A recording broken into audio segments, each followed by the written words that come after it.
tentando e tal. Se a gente pedir, nós estamos na mesma condição, mas mamãe está numa condição de estar mais perto de Jesus. A mamãe pede por nós e Jesus atende. Meus irmãos, tem horas que você pede uma coisa por sua ambição, recebe uma outra, e nós temos que tomar cuidado com aquilo que nós falamos. Observe o que Jesus diz àqueles homens: não sabeis o que pedis. Vocês querem ser sentados do lado direito, do lado esquerdo? Vocês não sabem o que vocês estão pedindo. Pergunta que Jesus faz: podeis beber o cálice que estou para beber? Responderam: podemos. Qual cálice Jesus está para beber? E para a cruz morrer, ser martirizado. E o que é que eles falam? Podemos. Aí Jesus diz assim: bebereis o meu cálice, ou seja, o sofrimento está garantido. Quanto à questão de assentar ou não, isso é uma questão que é o Pai que vai resolver. Eles queriam a glória, e o que receberam? A humilhação. Eles queriam o reconhecimento, e o que receberam? Sofrimento. Eles queriam uma posição de destaque, e o que receberam? Uma posição de humilhação. Porque quando Jesus diz que eles vão passar por sofrimento, sofrer não é algo que nos exalta, sofrer é algo que nos traz dor, pesar, nos humilha de certo modo. Então, cuidado com o que você pede, cuidado com a sua ambição, cuidado com o que você responde para Jesus, que pode ser que em alguns instantes você experimente precisamente daquilo que você mesmo pediu ao Senhor. Nós vamos ver em Gálatas 2:9 que Tiago também foi considerado pelo apóstolo Paulo uma das colunas da igreja. Olha o que diz Gálatas 2:9.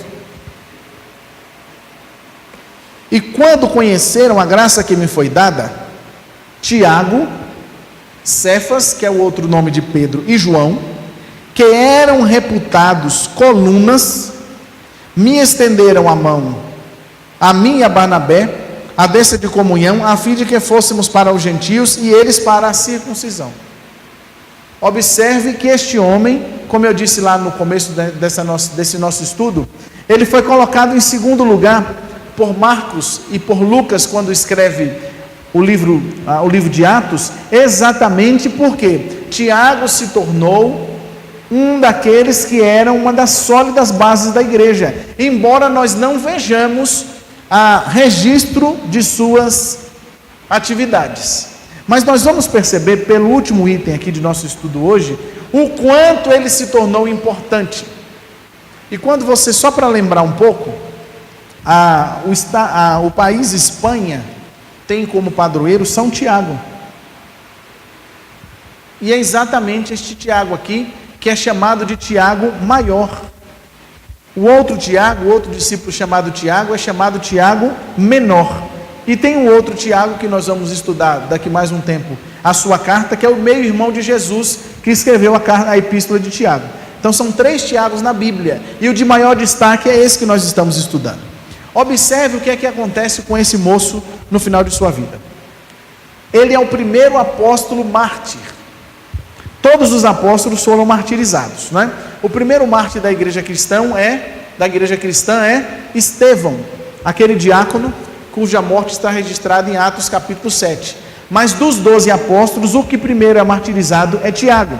Vamos ver aí Atos 12, de 1 até 3, o que nos fala sobre a morte de Tiago. Por aquele tempo, mandou o rei Herodes prender alguns da igreja para os maltratar, fazendo passar a fio de espada a Tiago, irmão de João. Veio isso ser agradável aos judeus? Vendo ser isso agradável aos judeus, prosseguiu prendendo também a Pedro, e eram os dias dos pães asmos, ou seja, mais uma vez a época da Páscoa. Meus irmãos, se Herodes, e aqui não é o Herodes, aquele primeiro, é um sobrinho daquele primeiro que a Bíblia cita, se este Herodes aqui precisa perseguir a igreja, a quem primeiro ele tira a vida? De Tiago. Por que razão? Ninguém tira a vida para perseguir um determinado movimento de seu líder mais fraco. Ninguém tira a vida, ninguém usa de força, e força brutal, porque nós estamos aqui diante de uma decapitação, assim como foi a de João Batista. Ninguém toma a decisão de dar um castigo modelo, para que todos saibam do poder do império, se ele fosse uma pessoa sem significância no meio da igreja. Isso era para causar temor e para espalhar o povo. E observe que o negócio foi tão assim vigoroso, que parece que os judeus, do mesmo jeito que gostaram da morte de Jesus, se alegraram com a morte de Estevão, agora estão se alegrando de novo com a morte de Tiago, 14 anos depois da morte do Senhor Jesus. Então observe, um homem que aparece poucas citações do seu nome, aparece normalmente conjugado com seu irmão, um homem de personalidade muito forte, a ponto de dizer assim: Senhor, o Senhor quer que a gente mande fogo do céu? Senhor, nós queremos nos assentar no primeiro lugar. Agora esse homem é morto pelo mesmo evangelho, pela mesma situação que ele a princípio queria que Jesus não usasse de misericórdia com algumas pessoas. O mesmo homem. Curiosamente, o único apóstolo que é citado a forma como ele morreu na Bíblia é Tiago. Os outros se sabe pela tradição da igreja e por escritos que não estão nos livros canônicos, que não estão registrados na Bíblia. Mas a morte de Tiago está aí registrada, o que nos faz pensar que de fato era um homem muito importante na igreja primitiva. Clemente de Alexandria, que é um historiador, diz que esse homem se tornou tão diferente em relação àquele que nós vimos as suas características, que na sua morte, enquanto ele estava sendo encaminhado para o julgamento e posteriormente para a sua decapitação, um homem lhe pediu perdão pela situação. E a resposta de Tiago àquele homem, no outro tempo, seria como? Aquele homem que mandou descer fogo no céu, o homem pedindo perdão na hora de sua morte, o que é que ele diria? Imagina as palavras, né? Certamente parece que apareceriam aqueles balõezinhos, né? E o pim, direto, né? Se a gente pudesse ouvir as falas de Tiago, daquele primeiro. Mas esse aqui que morre, já transformado pelo Espírito Santo, diz a história que ele olhou para aquele homem e falou assim: Deus te conceda paz. Aquele homem resolveu então receber o evangelho e se disse cristão. E o que é que aconteceu? Os dois foram decapitados juntos. Assim como André é que levava um a um, né, a Jesus. Tiago, até na sua morte, levou a alguém a mensagem do evangelho, com uma coisa muito simples.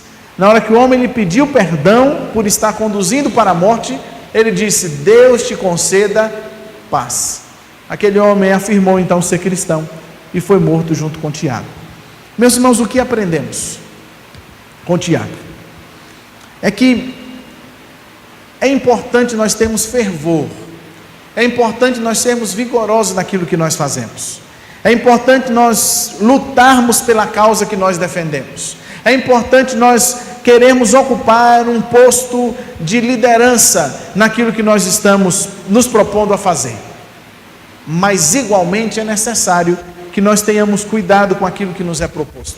A partir do instante que Tiago disse que ele teria condição de beber o cálice que Jesus estava bebendo, ele estava assinando o seu martírio com as suas palavras.